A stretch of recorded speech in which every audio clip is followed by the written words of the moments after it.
Estamos de volta com o TV Com Tudo Mais, o programa de variedades aqui da TV Com. Olha, pessoal, já quero convidar vocês desde essa segunda, porque no sábado a TV Com estará com uma festa lá no Confraria Club, na Lagoa da Conceição, festa de 13 anos aqui da TV Com todos os apresentadores, toda a equipe. Então você pode também participar dessa grande festa sábado no Confraria, aberto ao público em geral, certo? Agora eu apresento para vocês mais um convidado deste segundo bloco, que é o Alejandro Ramon Alocchi, psicólogo. Tudo bem? Boa noite. Boa noite. Bem, Alejandro, nós vamos falar agora sobre homossexualidade na infância. Te pergunto, os pais devem se preocupar com as crianças em relação às brincadeiras? Não, as brincadeiras são indiferentes nesse sentido, né? Tem meninas que gostam de brincar de bola ou gostam de brincar mais com os meninos, mas depois na adolescência elas são heterossexuais, são muito femininas também. E isso é normal? É normal, faz parte. Os meninos também às vezes brincam de casinha, né? E depois são homens, são pais de família, tudo, né? Isso é mais dos próprios pais que acabam com medo e acabam dando, enfim, criando toda aquela circunstância, assim, de, enfim, brinca com carrinho, que é de menino, e ela brinca com boneca, que é de menina, é isso? Não existe uma atitude preventiva contra isso, né? A sexualidade é uma coisa natural, que já vem com a pessoa, não é que se desenvolve por criação ou qualquer outra coisa que seja do meio ambiente. Ela já nasce. Genético ou aspecto comportamental, de influência, isso não existe? Não existe influência. É da natureza, né? A natureza, no reino animal, tem comportamentos homossexuais, né? Podemos ver cachorros, né? Inclusive, as vacas, quando entram no cio, outra vaca monta nela, né? Então, a natureza é assim, né? É uma manifestação da natureza a homossexualidade. E nos humanos também aparece isso, né? Então é um comportamento natural, né? Se é natural, Alejandro, com quantos anos, qual é a faixa etária que as crianças acabam mostrando a sua sexualidade? As crianças começam por volta dos 12 anos, pode ser um pouquinho antes, né? 10 anos, 14, mas a média é 12 anos que eles começam a desenvolver a sexualidade e é onde começam a aparecer as características sexuais, né? As meninas começam a desenvolver os seios, né? E os homens começam a ter pelos, essas coisas, né? E aí se sentem o quê? Atraídos já pelo mesmo sexo? A homossexualidade, ela se caracteriza, como que pode detectar isso? É uma atração física por uma pessoa do mesmo gênero, né? Um homem se sente atraído por outro homem e uma mulher se sente atraída por outra mulher. Isso é como é possível detectar. A pessoa se detecta dessa forma, né?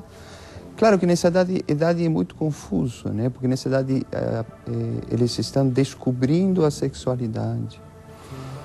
E hoje em dia tem um pouco de moda de ser homossexual, e essa é uma idade também que eles querem ser diferentes, né? O adolescente ele quer ser diferente. Então, às vezes, pode ser que ele tenha um comportamento homossexual, mas não determine a longo prazo que ele seja homossexual. Mas pode mudar, então? Pode no começo da adolescência, digamos? Nessa faixa etária, sim, porque eles estão descobrindo. Então, pode ser que tenha algum encontro homossexual e depois fique só nisso.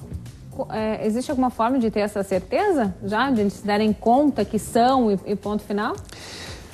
Olha, é uma grande dúvida que começa a surgir, né? Acho que mais ou menos porque eles começam a ter dúvida pelos 14, 15 anos, né? Então, eles começam a sentir atração, ou às vezes começam a ter sonhos, né? Sonhos eróticos homossexuais. Então eles começam a perceber isso e alguns ficam assustados, né? Então procuram o consultório, eu sonhei isso, eu sinto atração. Foge um pouco a regra, né? O padrão. Isso, então, porque, vamos dizer, culturalmente, né? As pessoas, culturalmente mais aceito é a heterossexualidade hoje, né? Há um progresso nesse sentido e cada vez que vão passando mais o tempo, está sendo mais aceito a homossexualidade, né? Mas como eu estou dizendo, é uma coisa da natureza, né? É mais um preconceito, né? Entendi. Tem algumas pessoas até que temem o fato de um casal homossexual adotar uma criança, né? Se isso vai influenciar ou não. Influenciar a criança? Isso, a criança, em relação à sua sexualidade. Não influencia. A adoção em si, ela já é uma situação atípica, né? Fora do natural, né? Porque quem é adotado, ele sempre quer saber quem são os pais. Né? E quando é um casal homossexual, claro que eles vão querer saber quem são os pais. Então vai ter que lidar com isso, né? Então, se é um casal de mulheres, ele não vai conseguir chamar uma mulher de pai, né? E vice-versa, se é um casal de homens, não vai conseguir chamar um dos homens de pai. Então ele sente essa falta. Dentro da relação homossexual, ele vai sentir a falta de uma parte, né? Porque, um papel assim definido. Porque nós somos concebidos de um homem e uma mulher, né? E psiquicamente nós também somos masculino e feminino ao mesmo tempo. Então, se eu sou criado por duas pessoas do mesmo sexo, eu não recebo muito essa influência do outro sexo, né? Na minha formação e personalidade. Eu, no consultório, não tenho chegado a nenhum caso complicado disso, né? Se bem que essa adoção é muito recente, então... Sim, mas está cada vez mais comum, né? Tá os mais casais comum. Mas é recente casarem mesmo. No sentido que essas crianças ainda não cresceram o suficiente para elas chegarem no consultório e procurar. Né? Não tem idade suficiente ainda para procurar consultório. Né? Para ele dizer que tem um problema. Então, eu não posso te dizer que isso gera um grande problema. Estou dizendo que na criação normal todos precisamos de um pai e de uma mãe. Né? Claro. Um pai do sexo masculino, uma mãe do sexo feminino. Voltando às perguntas anteriores ali, né, da infância, quais são os aspectos negativos, assim, os problemas psicológicos que podem surgir a partir desse momento ali de dúvida da criança ou de repreensão dos pais?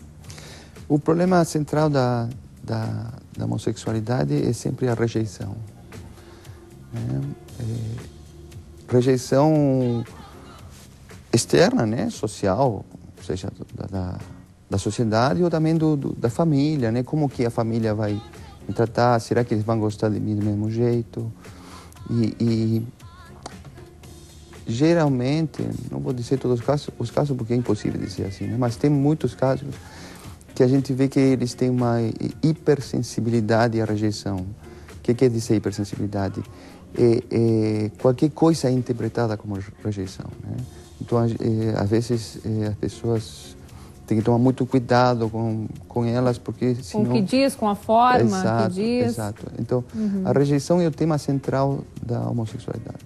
Claro, estou falando de fora, mas existe, quando a gente vai trabalhando na terapia, existe uma dificuldade também de aceitação de si mesmo, né?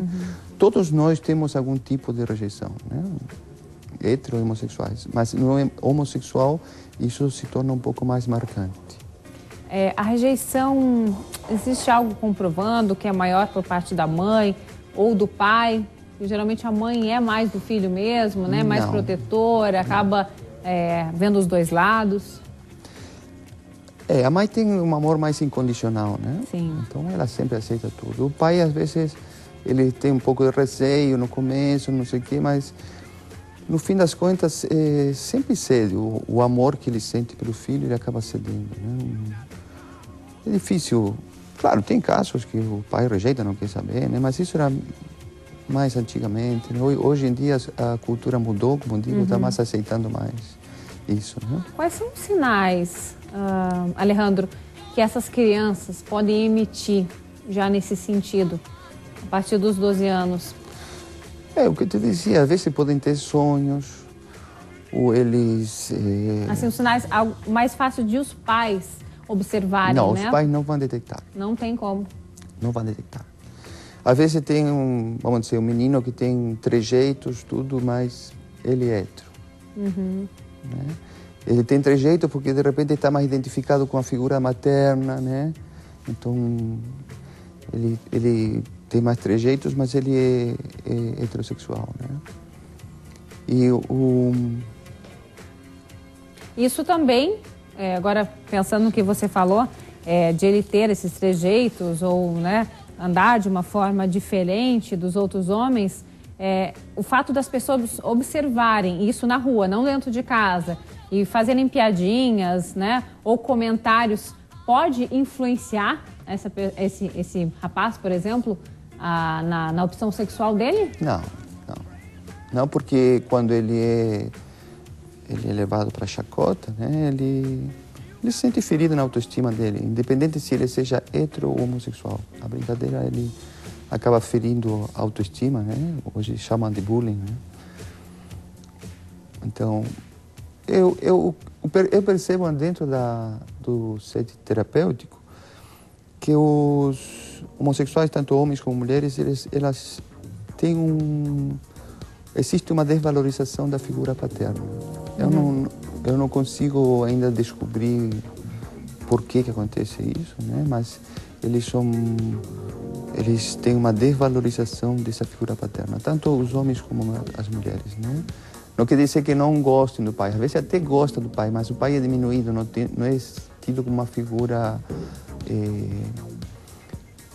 de super-herói, protetora, né? A figura, ele acaba sendo diminuído de alguma forma, né? E é mais vinculado, o vínculo é muito mais forte com a mãe.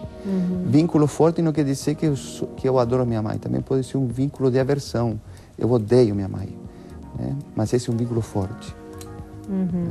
Tanto para o bem como para o mal, digamos assim. Bom, a gente falou muito durante a semana passada aqui no programa, Alejandro, sobre a cura gay, né? Acho que é um assunto bastante polêmico. Ao seu ver, foi uma forma negativa, mas por um lado positiva, para fazer com que as pessoas comecem a pensar melhor sobre esse tema, a aceitar de uma outra forma? Não tem cura gay, né? Como estou dizendo, é uma coisa da natureza, né? É a mesma coisa que a gente querer modificar a natureza, né? Já que tem um poder de modificar a natureza. Vamos pegar os cachorros que têm comportamento homossexual e vamos curar os cachorros para não ser mais homossexuais. Não é possível, né? Então, essa cura gay, o Conselho Federal de Psicologia, ele é bem claro a respeito disso desde 1999, que não se trata gay como doença, não existe isso, tá? Nem como doença psicológica, nem como doença biológica, não existe, tá? É uma manifestação da natureza. Cabe a nós aceitar ou ficar ainda lutando um pouco contra a natureza, se quisermos, né? Mas a natureza sempre se impõe, né? Certo. Retomando lá no início da nossa conversa, né, onde eu perguntei dos pais como eles podem observar os sinais, ou, se é possível observar já na infância, a partir dos 12 anos de idade, né, onde eles acabam descobrindo mais a sexualidade. Aí eu te pergunto assim, os pais não conseguem observar com facilidade, né, mais um profissional da área, porque a criança acaba se fechando, não colocando para fora aquilo que sente, né, com medo da repressão. Mas então, qual é a orientação que você dá para esses pais, justamente, de repente, levarem até um profissional? Quem vai poder ouvir essa criança? Porque daqui a pouco ela não apresenta trejeitos ou sinais de homossexual, mas está apresentando algum sinal negativo na escola, está se isolando de uma vida social, entendeu? Tem outros sintomas também que podem estar escondidos através disso, né? Sim. Eles começam a ter esse comportamento de isolar, não estão se sentindo à vontade com ele mesmo, né? Que é isso que é a autorrejeição, né? Então, eu acho que os pais, eles mesmos devem procurar o psicólogo para eles conseguir fazer um trabalho de aceitar e receber esse filho como ele é, né? E não ver no filho uma coisa estranha, uma coisa... né? Esse filho, claro, os pais sempre têm a expectativa que os filhos vão casar e vão ter filhos, a família vai continuar. Ali não vai continuar, né? Ele não vai poder ter filhos porque ele não... Do sangue. Não, ele com outra pessoa do mesmo sexo não vai criar filho, né? No caso da mulher, pode fazer uma inseminação artificial, tudo bem, mas isso é outra coisa. Mas aí E trabalhar também as questões de aceitação, né? Porque, vamos dizer, os pais são de outra geração também, né? E pode ser que na época deles isso era muito mais não tão aceito, né? Entendi. Muito obrigada, Alejandro Ramon, pela sua participação aqui no programa, viu? Você tem um site onde as pessoas possam também fazer contato? Sim, é www.psicologoalejandro.com. Muito obrigada, viu? Tá bom?